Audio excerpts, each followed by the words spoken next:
Alright, back to the reassembly stage of the Topcor, the 135F4.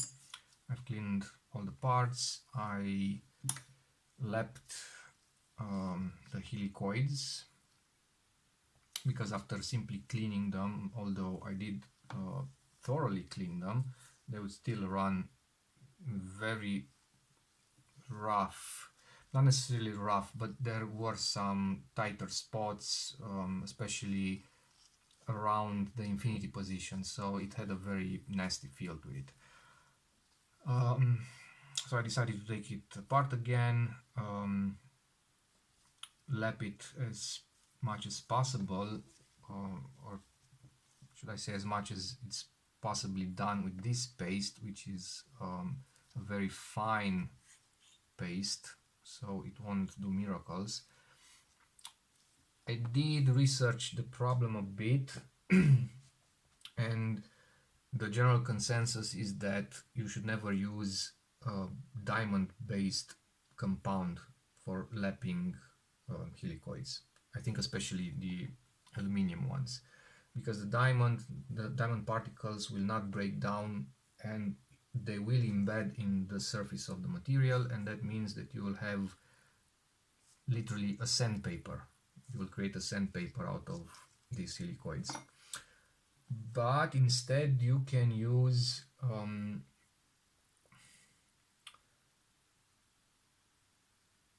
I got a brain freeze. Let me, no, I didn't search it on the phone. I think a silica based compound. I think no, I don't remember right now. It doesn't matter. I'll Google it. I'll do some further research. Maybe if I find something, I will buy it and try it out. Anyhow, there are lapping compounds available, for sure, more easily available in, I guess, more advanced countries. But I did find something in Romania as well. It comes in, I don't know, 6 grit variations, so from 320 to 1000 or 1200, something like that. Probably I'll get a medium grit, try it out, and maybe use this one as a final step.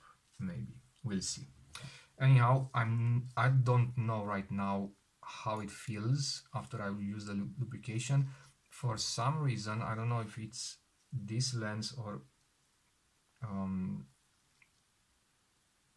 some lenses in general, or whatever it is, but these will not thread dry. I mean, they will, but they will thread extremely hard, and I think some damage to the threads will occur.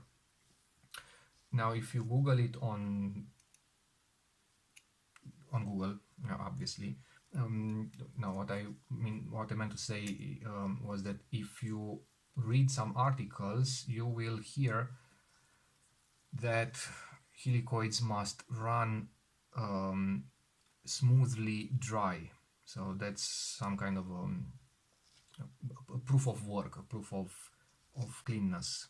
So if you clean them enough, they will run dry. Well, yes. I mean, these Soviet ones, I think this is a Jupiter, will run dry, and they will run quite nicely. I did a Carl Zeiss Sienna Biometar from Pentagon 6 kit. It ran dry super smoothly. This one does not. I'm not even going to try it again. Maybe it has something to do with tolerances. Maybe it has something to do with the metal. Now, aluminum on aluminum, they don't really, they're not slippery enough. They tend to bind. So maybe that's the case. I don't know. We'll see. Point being is that I will only know if my job was properly done when I'm pretty much in the later stages of reassembly. So worst case scenario, I'll take it apart again and relap the threads, or I will just call it a day and move further. We'll see. Okay, and one more thing. I found out how you open this. This bit unscrews. And I will do that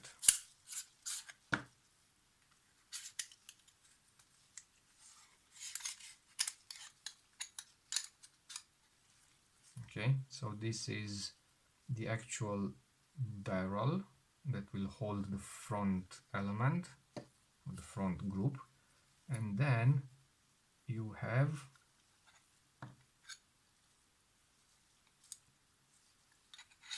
this bit. Now this bit has an O-ring. Actually, there are two O-rings. One is here on the bottom of the lens shade.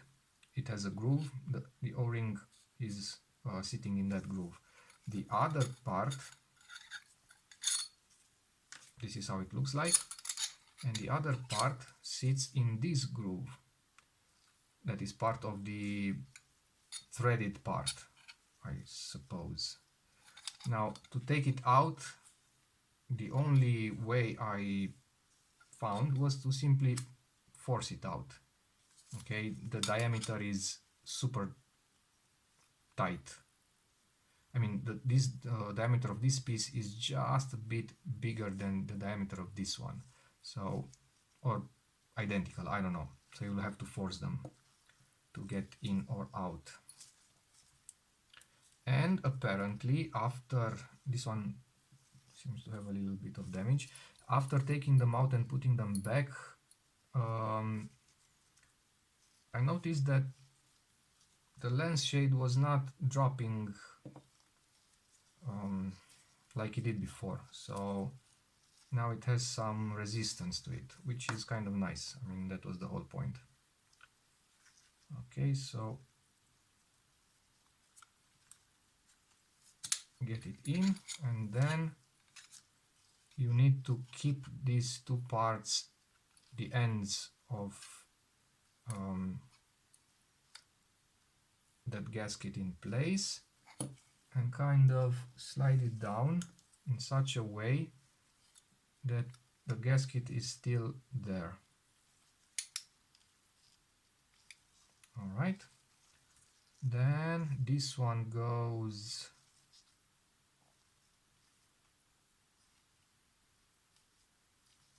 like this, I think.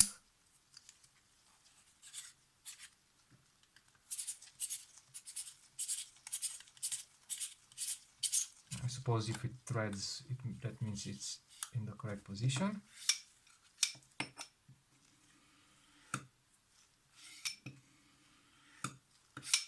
It's still a bit easy, moving. It was better before. I guess it might have something to do with the position of that O-ring.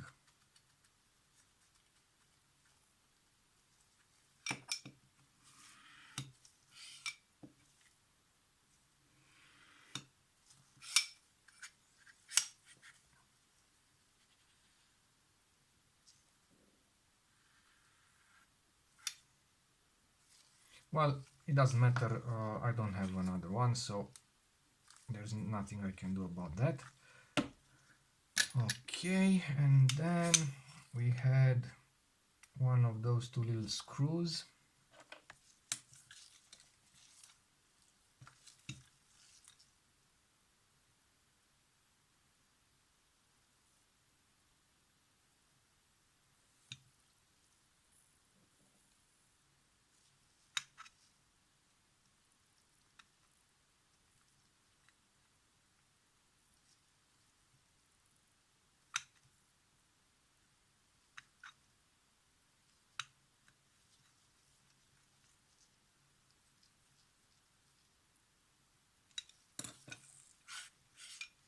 All right, and that is done.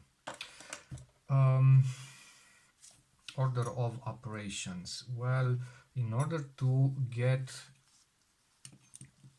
these two mated correctly, I need obviously to lubricate them, and I need to be able to hold this. So it's not a good idea to simply thread them now, because otherwise, or after that, I'll need to get all these pieces in place and this will be all greased up. So first thing is to get this one back. Okay, this is the first part that needs to go back, and it has to go back like this, right? Because this is the aperture control fork. It needs to go to the back of the lens, and these two slots are for these guys, so this is the position. And also I have one little mark here, slanted, and one little mark here, so I will roughly align the two marks and then find the holes. 1 2 3, mark and mark. Okay, so that means I'm in the correct position. I'm not sure if that really, no, it does matter. It does matter because shifting the position of these two or getting them upside down or reversed means that the linkage part is on the other side, and therefore it will probably not mate with this one because it's on the other side, I guess. I'm not sure I can turn that one around. I have the feeling that everything has to be in its correct place, otherwise you will not be able to put the lens back. I have no idea why they combined flathead screws and cross screws. I mean, why? These are a pain in the ass.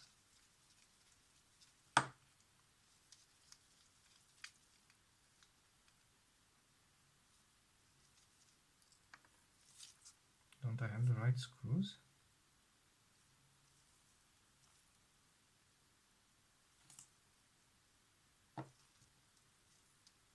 No, these should be the right screws.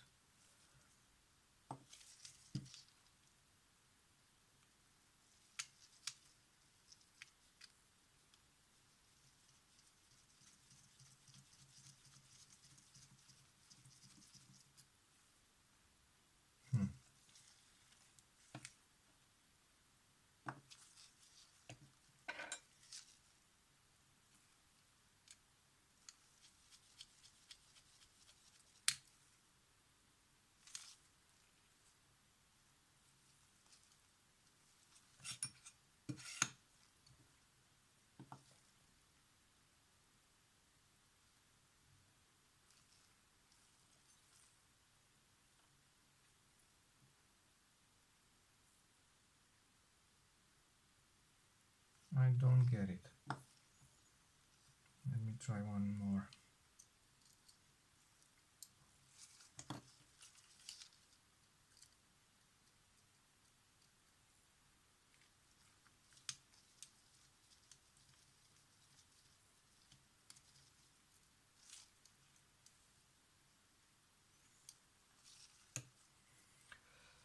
Yeah, I guess I mixed the screws. Anyhow.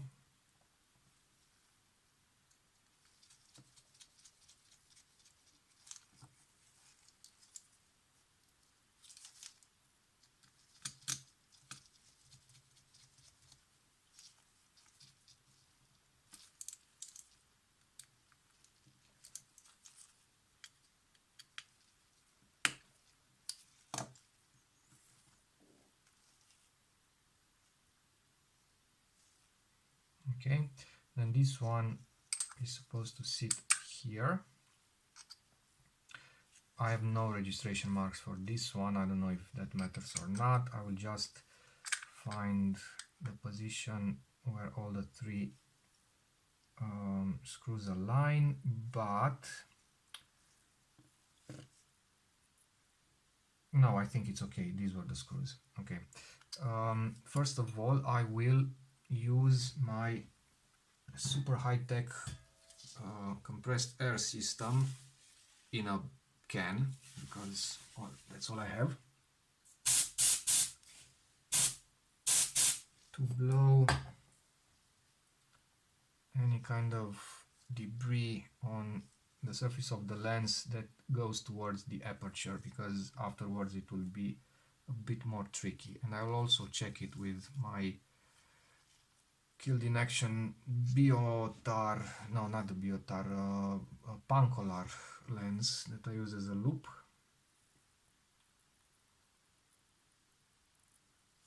Alright, seems pretty clean.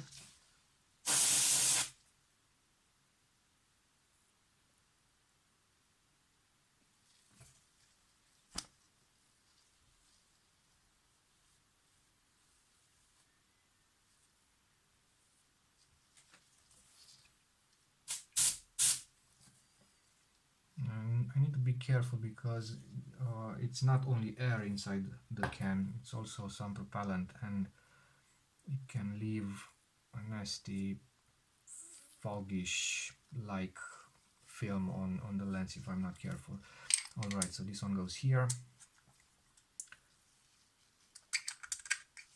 And twist it around until the 3 holes match, and then get these little fuckers in place.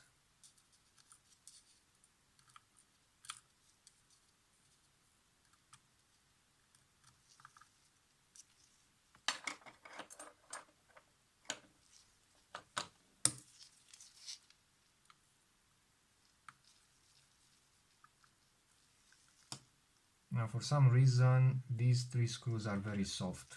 I already slipped on one of them and slightly destroyed the head of the screw. I mean, it's usable, but it's obvious that some monkey was inside, me in this case. So extra careful, and a suitable driver.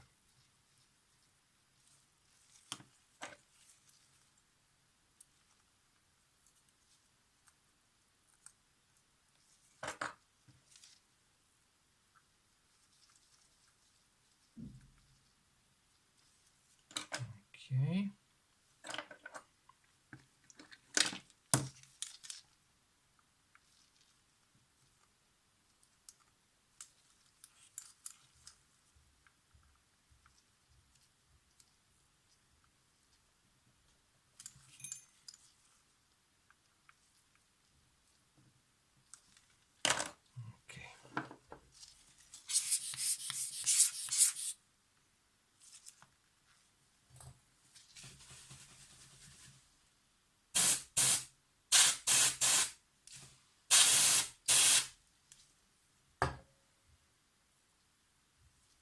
Alright, next in line is this light shield, or whatever it's supposed to be.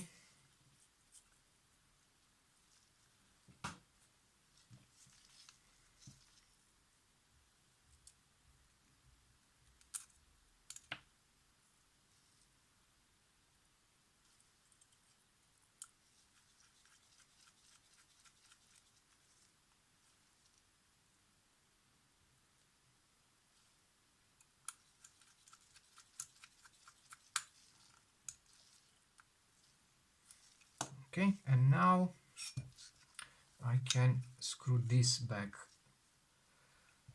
on top of this one, and I'll be able to grab this part of the helicoid a lot easier. Okay, and I have the arrow and I have a little scratch mark. The two should align,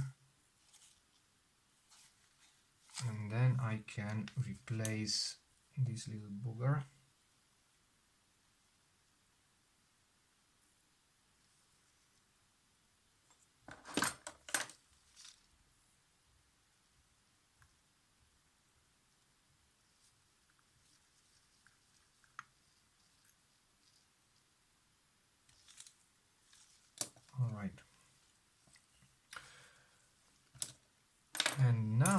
we can finally start getting these back together. Now, from experience, this is going to get messy, and I would like not to really mess it up around here too much, so I will try to improvise something. Maybe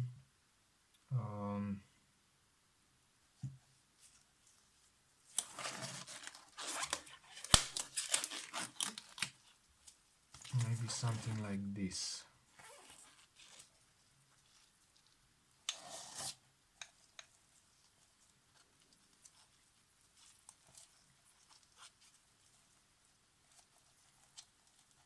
Okay, so at least I won't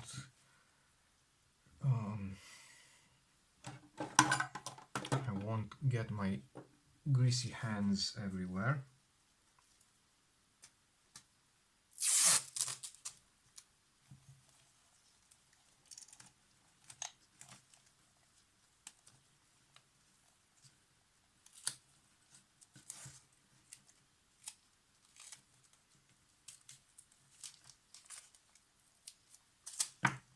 I guess I could have used the tape and no glove.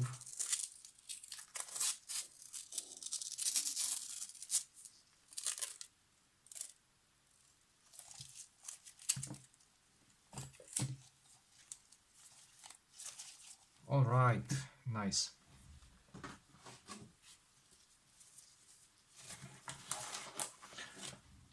Now for lubricant, I will use this one for this part of the helicoid and this one for the other part of the helicoid.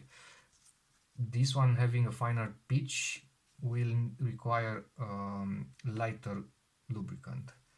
This one might get away with a bit thicker lubricant. Normally I think I would have used this one for both, but in this case, since I lapped the threads and I think I spent 30 minutes lapping, which is a lot. I mean, as far as I know, it should be like a couple of motions and that's that. Well, it wasn't the case. I really needed to work them back and forth. So yeah, Helimax XP, you can find it on eBay, and these guys, where is the cap? These guys at Microlubrol, they make a lot of interesting stuff, lubrication, in the lubrication domain, and one of the interesting stuff is this one, the tungsten disulfide, which is a very, very fine, very slippery powder. I guess you can lubricate leaf shutters with it, but you could lubricate more than just that as a dry lubricant. So if no oil needs to get somewhere and you need to have it lubricated, maybe that's an option. Okay, I'll try to spread it evenly in a thin layer. I'm not overly concerned about the thickness of the layer because any excess will simply migrate to the ends of the helicoid, but you don't have to apply too much and make a mess. And I think you need to be careful enough to actually get the lubricant down the grooves, so right to the bottom of the grooves.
Okay, it might be a tad much, I don't know, but I see that some grooves are very resilient to accepting the benefits of this lubricant, and I don't know, they just want to stay dry, I suppose. That's a bit weird. And I will also apply a bit on this other half.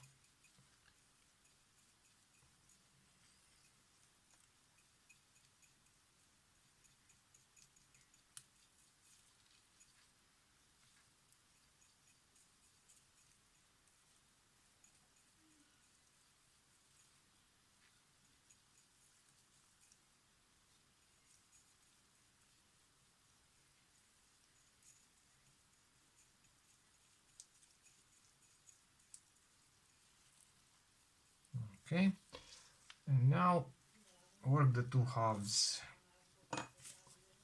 and mate them together and see how that feels. And I should have an arrow, I should have a cross or an X for the entry point, and then the arrow must align with the other arrow as an end point. Okay, so somewhere around here.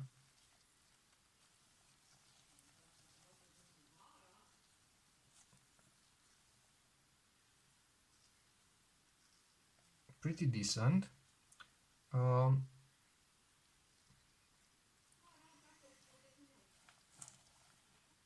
This is the end position, so this is the infinity position, and the motion amplitude is like from here to here, so it's not a very long movement. It's actually it's exactly 180 degrees, because this is at the half of the maybe a bit more than 180. So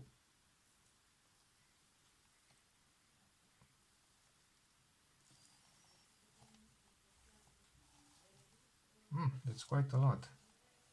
So I need to have a smooth motion from here to here. That's pretty much the entire length of the helicoid. But it feels okay. It feels okay. I don't feel any kind of rough spots like I did before. Okay, that's one. And now for the other one, I will use the lighter lubricant.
And before getting these two together, I will try to wipe off the excess that's in this area. It's not a lot, but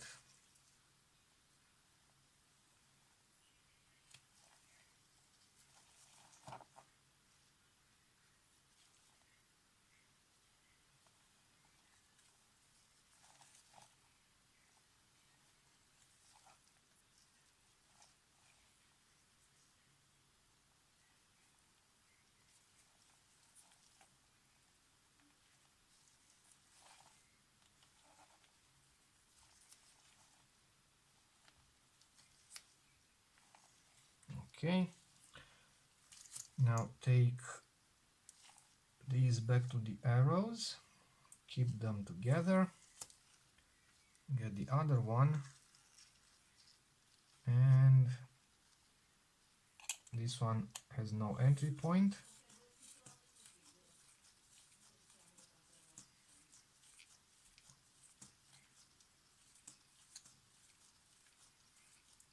This should stop around here by eye, but I do have my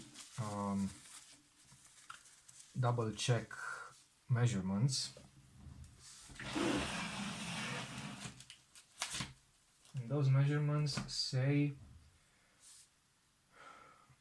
3.5 millimeters here and 1.08 here. So 1.08 means 1, and from these guys I will take out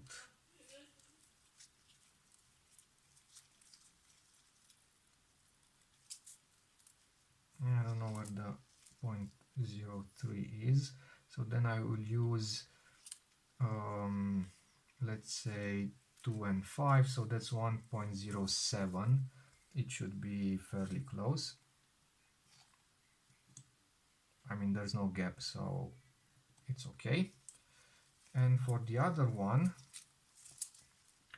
I should have a reading of 3.5 from this lip to this lip. So that's a 3.5, and a total of 29.9. So 29.9 roughly from here to here. It says 30 because I've got the masking tape on. Okay, so that means I am pretty much in the correct place. And another way of checking is to make sure that these two grooves are somewhat in the center of this gap and this gap, otherwise you won't be able to mount these. Okay, and I will also add just a smidge of lubricant on a toothpick on this edge and this edge, this and this.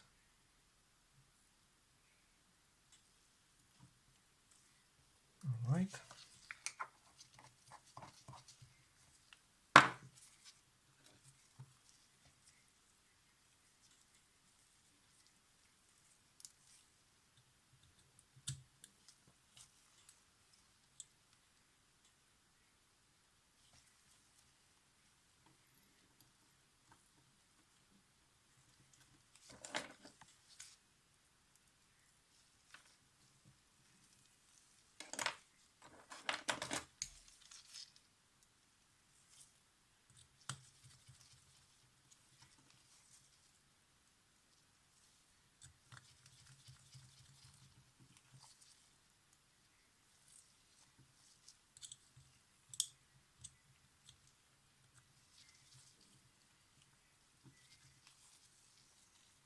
And now the three parts of the focusing system are connected, but they are still free to separate.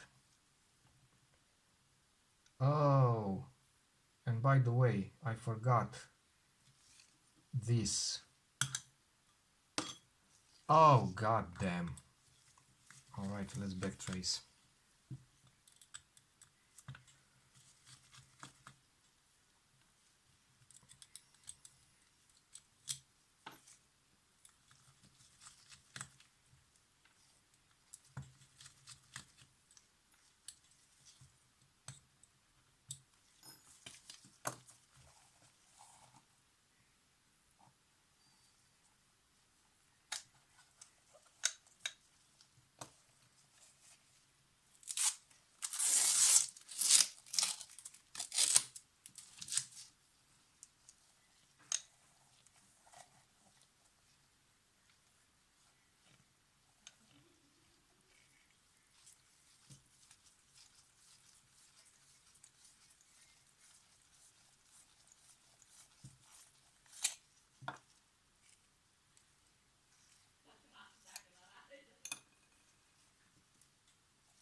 guess my plan with keeping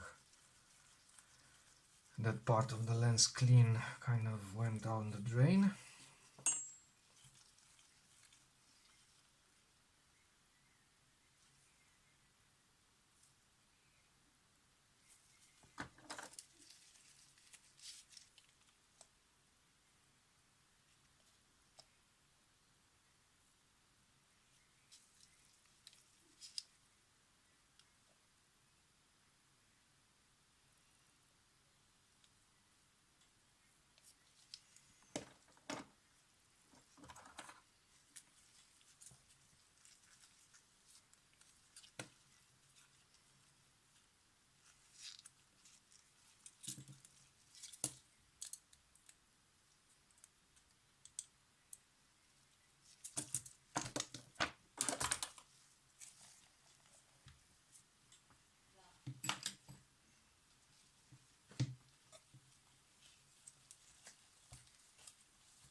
Okay, so now I should have everything in the correct position.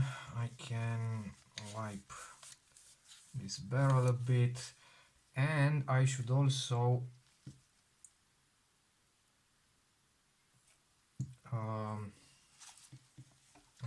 get this in position and lock it in place for infinity. Otherwise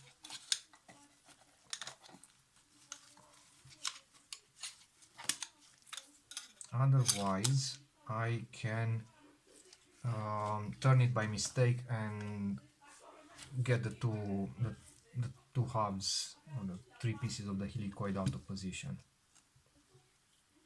Okay.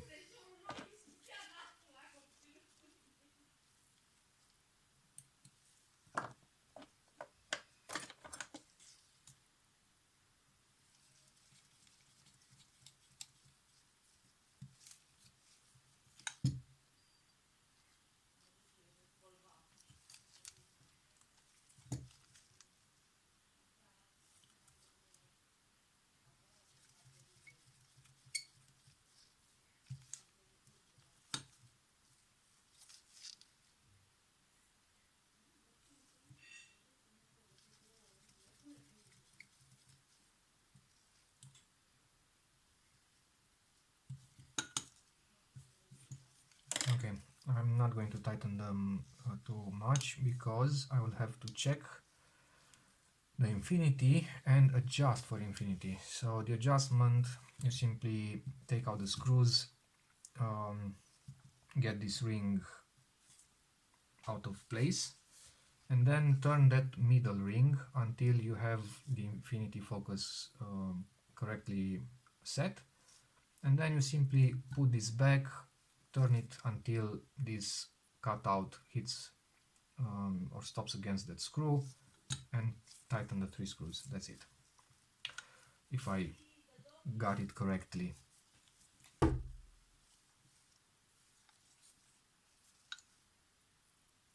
Alright, then we have this.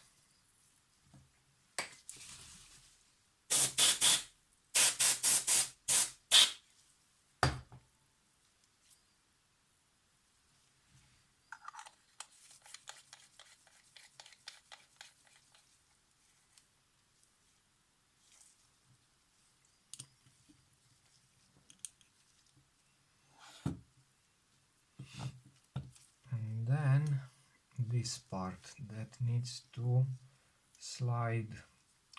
This fork slides over that little tab, and this little flat part should slide in this U-shaped part, this U-shaped cam.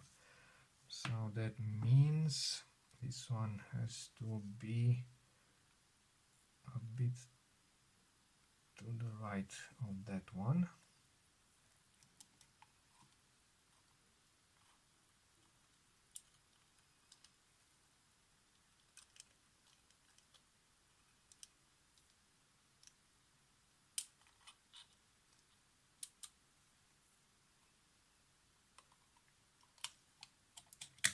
Something like this.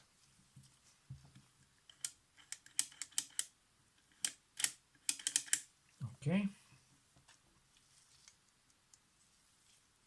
The two GIS screws, they are probably GIS, so Phillips-like screws, go into the two holes that are furthest apart. So this one and this one. These two other holes that are closer together, one is for this little spring and it's a flat head screw. Okay.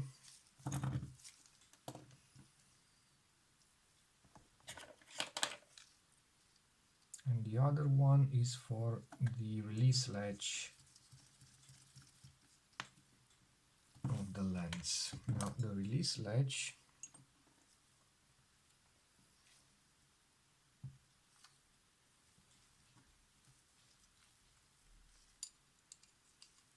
goes here.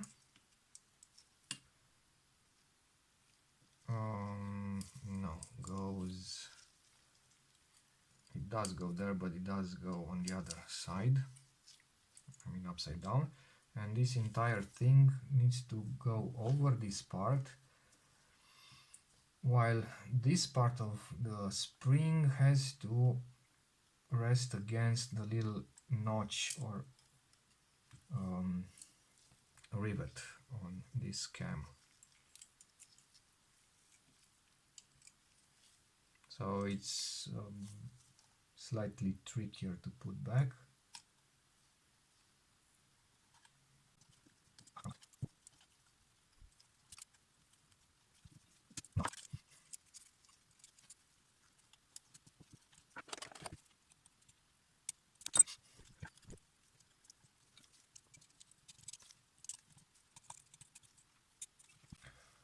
Okay, that was interesting.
Okay, and then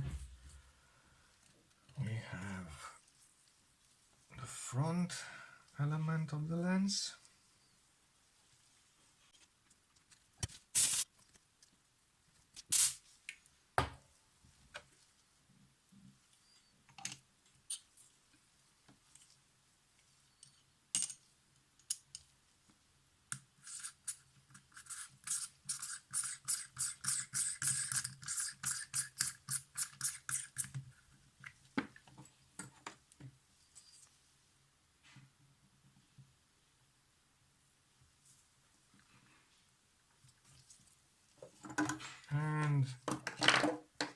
this decorative plate or ring, and that is done.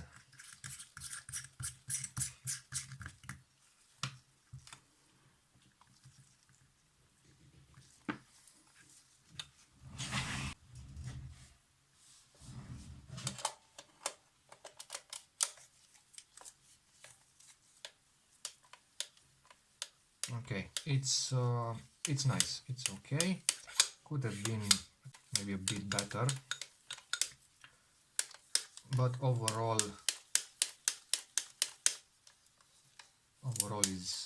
it's okay.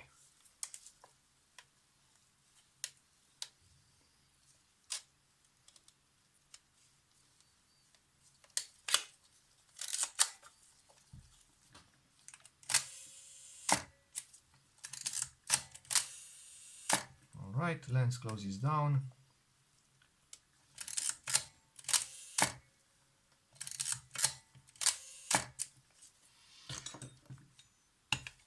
And that's that.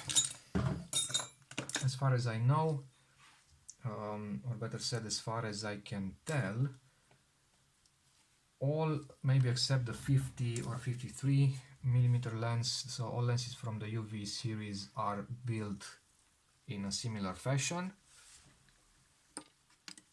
This is the 100 f4, and it doesn't have a sunshade, but it has the same kind of mount, the same kind of release, the same kind of aperture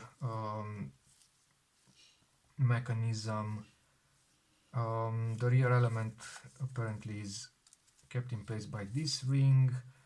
Yeah, I'm curious, but I think it's quite similar in design. So maybe if you know how to fix one, you can fix all of them, maybe. Okay, thank you. I will see you next time.